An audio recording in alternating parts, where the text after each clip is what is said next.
I am Dekvitem, an armored fighter in non-choreographed night fights. And yes, I did it.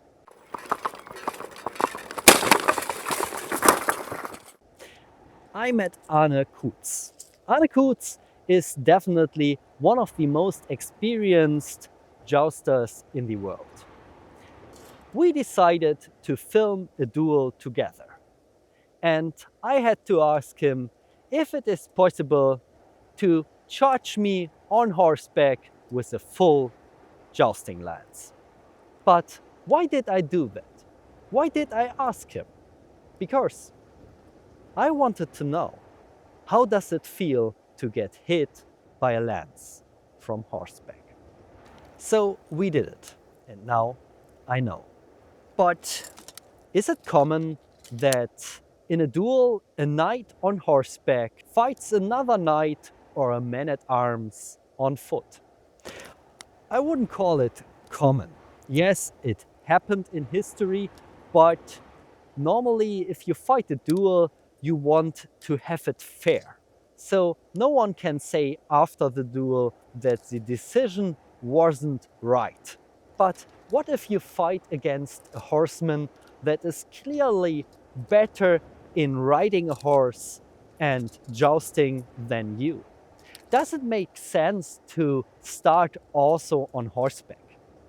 I would say definitely not.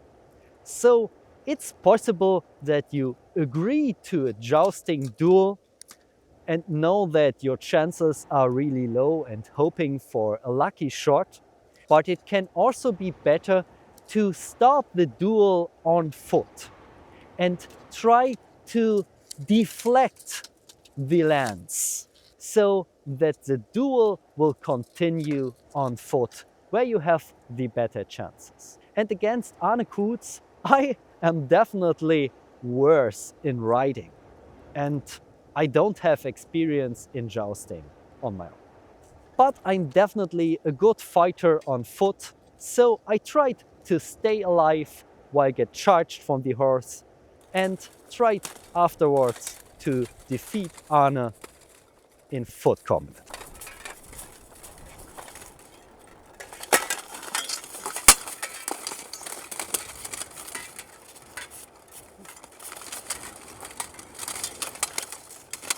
So what was that lance Arne Koets used against me?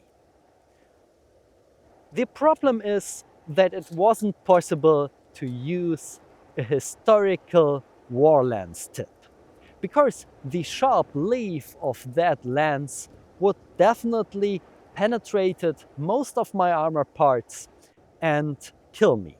So we decided to use a 3-spiked spear tip on the lance, because that will definitely catch on my armor, pierce it a little bit, so that the force will definitely transfer to my body, and I can say after the jousting, how does it feel to get hit by a lance on foot, but it hopefully will not injure me badly.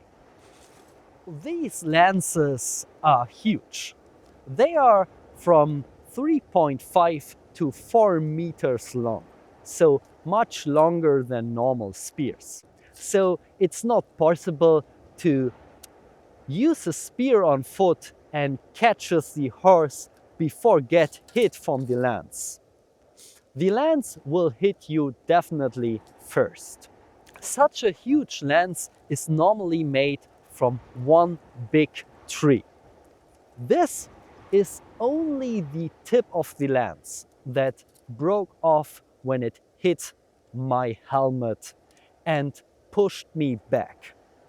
Arne Koets tested the different lance tips on different materials, and he was able to penetrate, even with the tournament lance, a 1.5 millimeter steel plate. So it was still a very dangerous test, because most of my armor parts are made out of only 1 millimeter steel. So it was definitely dangerous and we had to decide where he was able to hit me without killing me.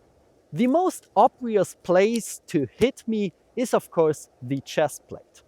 But even the chest plate was dangerous because some parts of my chest plate are only 1 millimeter thick, so the sides and even the top here. So we decided to put another chest plate on top. These parts in the lower body are also only 1 millimeter thick. Also, the leg armor is 1 millimeter to 1.2 millimeters. So my legs are exposed. Also my arms. Yes, some parts are made out of 1.5 millimeter, but others are only made out of 0.8 millimeters. So we decided to put an extra shield here. These shields are historical for jousting. Normally you wear them when you are on horseback because the shape of these shields make it possible to deflect lance strikes when they hit the top or lower part, so that the force will be transferred when the shield will bend in the other side. And if you get hit in the center, these shields are big. It's not easy to penetrate them. But even that is dangerous, because if you are on foot, the rider can see on top these shields into your collarbone area. So it's possible to get hit over the shield in your vulnerable spots. So when all parts are dangerous, even the chest plate with the double layer, because the lance can slide off and go into your arms, the only possible spot where it was safe to hit me was my helmet. This is a 3 millimeter titanium visor, so much thicker than historical visors. But even here, I'm not sure if the spear tip of a lance can cut between these holes. Arne Koets was aiming for my visor because this part was the thickest part of my armor, and he hit it on spot. He hit me in this area, here on my left eye, and I was able to see the lance getting stopped in front of my eye. So I was very happy that we used a tournament lance and that it was stopped from the helmet. The best defense against a charging horse is definitely not to run away. That will not help because the horse is much faster than you. And even dodging to the sides is definitely much more dangerous, because the thickest parts of your armor are normally in the front and the center. So if you try to dodge to the side, you turn your weak spots of armor in front of the lance. And the lance is maneuverable and easy to target you. So it's, in my opinion, the better way to turn your front to your opponent and try to deflect it. The late medieval fencing master Fiore del Libri also instructs you to defend yourself with a deflection move against throwing weapons. And I think the same applies against lances. But in this case, I felt more comfortable to deflecting the lance with half swording, because there you have much more power to deflect the lance. Unfortunately, this is much harder than you think, because the lance is normally not coming at you in a straight line. Normally, you lower the lance only in the last second. And it's very hard to measure a 4-meter lance charging at you on a galloping horse. And also, the lance don't have to be straight down. It can also try to make curve so that it's much harder to deflect the lance. But in this case, it was too dangerous because the lance could maybe pierce my lower body. So how does it feel to get hit by a lance from horseback onto your helmet? Was it painfully? I will tell you. So first of all, when you're standing there ready in stance, in half swording, and try to deflect the incoming lance from a galloping horse to the side of your shield, you're full of adrenaline. And full of adrenaline, there's nothing where you think about. You are focused. You only see the charging horse at you and waiting for the perfect moment to raise up your blade from a low point so that you don't miss it if it's coming lower. Even with the tournament tip on the lance, there are so many things that can go wrong and injure or even kill you. But you don't have the time to think about all these things. When the impact of the lance hit my visor, I was able to see these 3 spikes stucking into my visor holes.